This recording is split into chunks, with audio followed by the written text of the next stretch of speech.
Hello， 大家好啊！歡迎嚟到早記攻略，我係早記啊。今日又到咗早記舊相館嘅時間啦。咁其實呢一個早記舊相館嘅節目呢，係會喺每逢星期六夜晚8點鐘喺早記攻略嘅頻道上面推出嘅。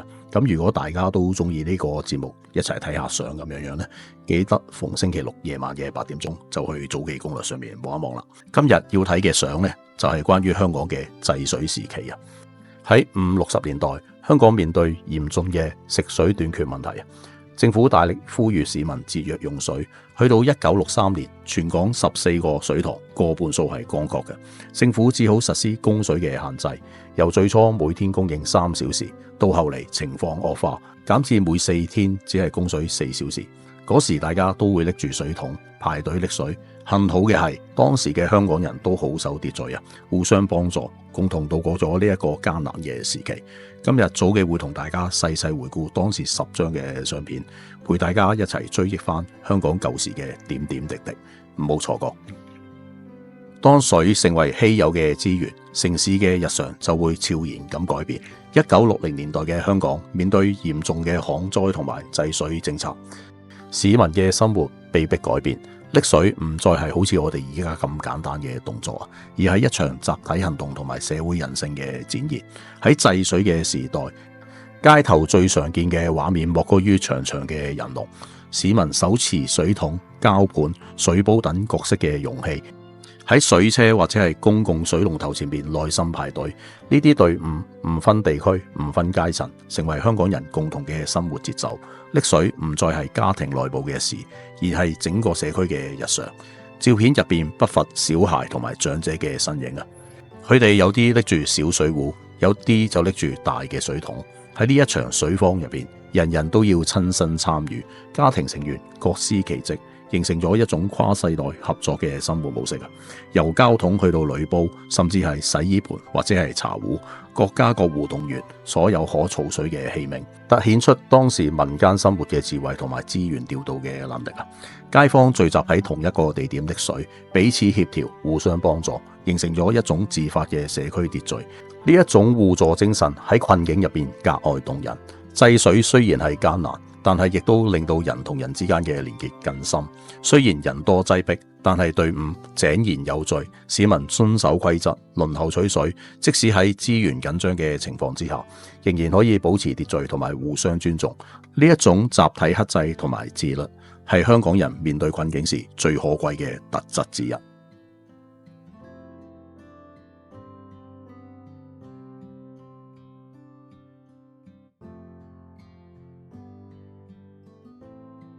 喺第2張相入邊，金屬水桶整齊咁樣排列，仿佛係一條靜待注水嘅隊伍啊！反映出市民喺困境入邊仍然可以保持秩序同埋耐性。呢一種排隊嘅方法唔只係為咗效率，更係一種默契同埋尊重。人群聚集喺單一嘅水源點，顯示出部分地區缺乏分散供水嘅設施啊，只可以依賴少數嘅公共水龍頭或者係臨時嘅供水站。喺畫面入邊，有人正係拎水，有人正係等待。場面雖然係擠迫，卻係有條不亂，展現出香港人之間嘅默契，亦都令人感受到喺水荒入邊仍然可以維持秩序嘅集體力量。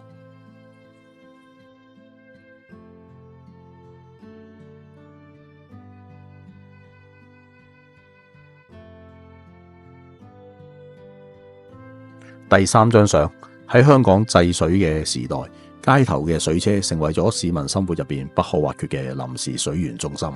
一輛大型嘅水車停喺窄街，透過粗管連接水龍頭，為居民提供有限嘅水源，象徵住政府介入同埋公共資源調配嘅努力。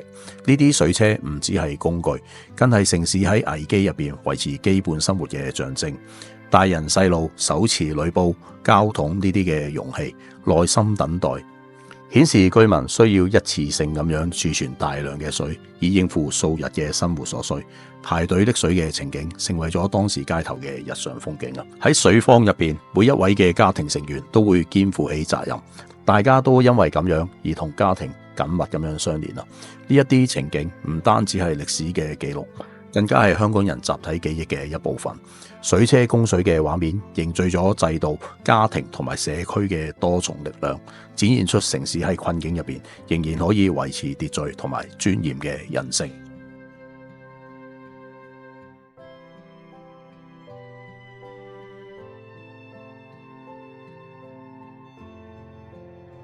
由呢一張相開始咧，往後嘅4張相咧都係1963年影帝喎。我哋先睇呢一張先。呢一張相呈現咗香港制水時代細路仔喺公眾街頭排隊拎水嘅情景啊。當時自來水供應不足，水泵成為咗社區重要嘅水源啊。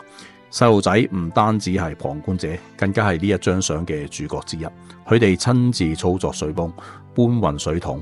容器係雖然簡陋咯，由鋁煲去到鐵桶，但係都極具實用性啊！反映出當時嘅香港人呢，以有限嘅資源嚟應對困境嘅生活智慧。更加令人感動嘅係，即使係身處艱難嘅環境，細路仔仍然露出笑容，展現出童真同埋人性。呢一啲笑容唔單止係個人情感嘅流露啊，更係制水時代人性光輝嘅象徵，令到呢一張相超越咗紀錄嘅功能，成為一段深刻嘅集體記憶。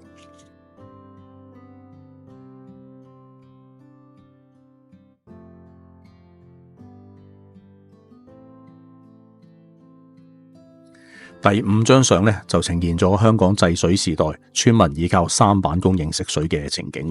當時嘅水源緊張啦，船隻成為咗跨區運水嘅重要工具，補足陸路供水不足嘅缺口啊。小艇靠岸，透過水管將水輸送去到岸邊嘅容器啊。大量嘅金屬油桶整齊咁排列喺岸邊啊，成為咗主要嘅儲水容器。居民動用一切可用嘅資源嚟到拎水。瀝水環境雖然係簡陋，只係喺石岸或者係泥地咯，但係場面卻係井然有序啊！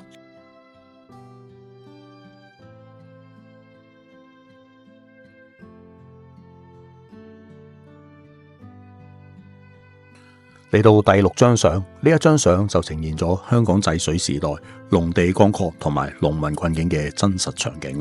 龜裂嘅土地象徵住極端嘅乾旱，長期缺水令到土壤失去濕度，農地無法耕作。農民坐喺乾裂嘅地面上面，手中僅有少量嘅收割物。呢一種姿態既反映出無奈，亦都展現出堅持啊！佢哋喺困境入邊仍然努力咁樣維持耕作，承受住生活嘅壓力同埋生計嘅挑戰。收成嘅稀少象徵住農業嘅損失，水源不足導致糧食供應減少，農民收入受損。整個農業鏈受到波及啊！呢一張相提醒住我哋，缺水嘅影響唔單止係限於城市居民嘅日常生活啦，更加深遠咁樣衝擊住鄉郊農業同埋糧食嘅供應，甚至係影響香港嘅經濟結構。佢係一個強烈嘅視覺警號，令到人意識到水資源嘅重要性，以及喺危機入邊農民所承受嘅沉重代價。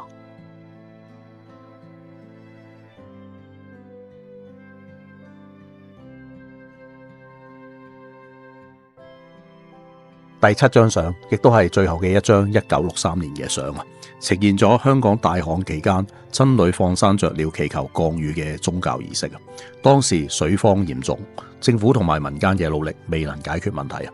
宗教界就用傳統嘅儀式介入，成為社會寄望嘅一部分。僧侶手持鳥籠，準備放生雀鳥，象徵住慈悲同埋祈福，盼望天地感應，解除水荒。放生唔只係個人嘅修行，而係喺群眾嘅圍觀下進行，形成集體嘅儀式感。呢一個場面令到人感受到社區共同參與嘅精神力量，亦都反映出人們喺困境入邊尋找心靈慰藉嘅方式啊！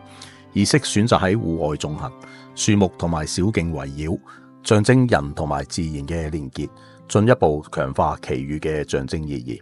呢一張相係宗教活動嘅記錄，更加係香港制水時代精神文化層面嘅見證。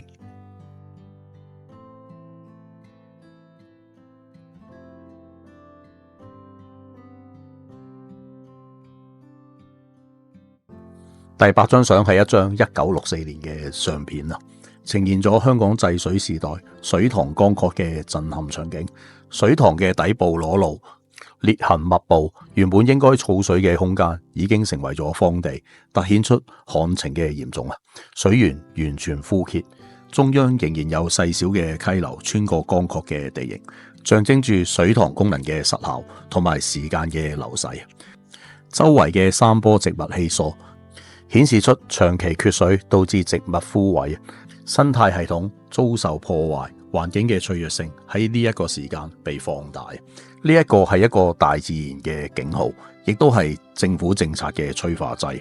水塘乾涸嘅情況促使政府加快興建石壁水塘，並推動東江水嘅引入工程，成為咗香港水利現代化嘅重要轉捩點。呢一張相係旱災嘅記錄，更加係歷史嘅見證，令到大家深刻咁理解到水荒唔單止係一種生活嘅困境，更加係推動城市轉型嘅力量。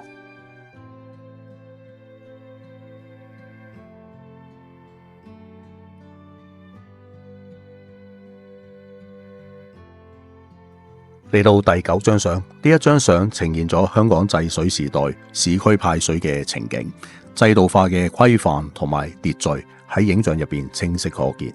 告示牌上面寫住請守秩序，3點半開始擺桶，每人輪水一擔呢啲嘅字句，顯示咗政府同埋社區設立咗明確嘅規則，保障公平分配同埋秩序。當時大家都需要係持有一張叫做累證嘅證件嚟排隊嘅。呢一種身份嘅核實制度，凸顯咗制水嘅行政化同埋登記管理，避免重複取水或者係引發爭執。同時間，告示牌亦都規定12歲以下嘅小童就唔可以拎水嘅，反映咗制度考慮到兒童嘅體力同埋安全，亦都顯示咗家庭必須由成人負責拎水嘅任務。人群手持各式嘅容器，耐心等候。場面雖然係緊張，但係仍然保持有序。呢一張相係制度化管理嘅見證，顯示出香港人喺困境入邊點樣透過規範同埋秩序維持社會嘅基本運作。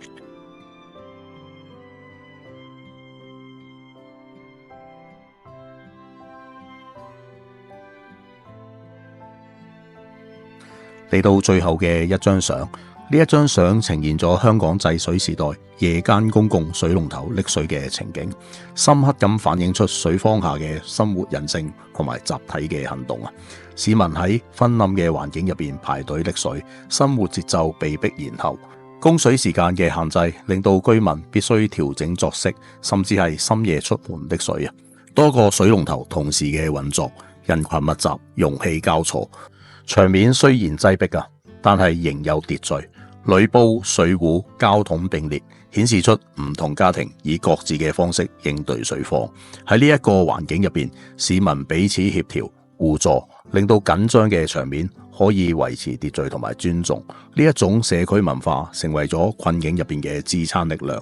黑白影像嘅光影對比強烈，人物表情專注，令到呢一張相成為咗情感同埋記憶嘅載體，提醒住後人水荒曾經係點樣塑造出香港人嘅集體經驗。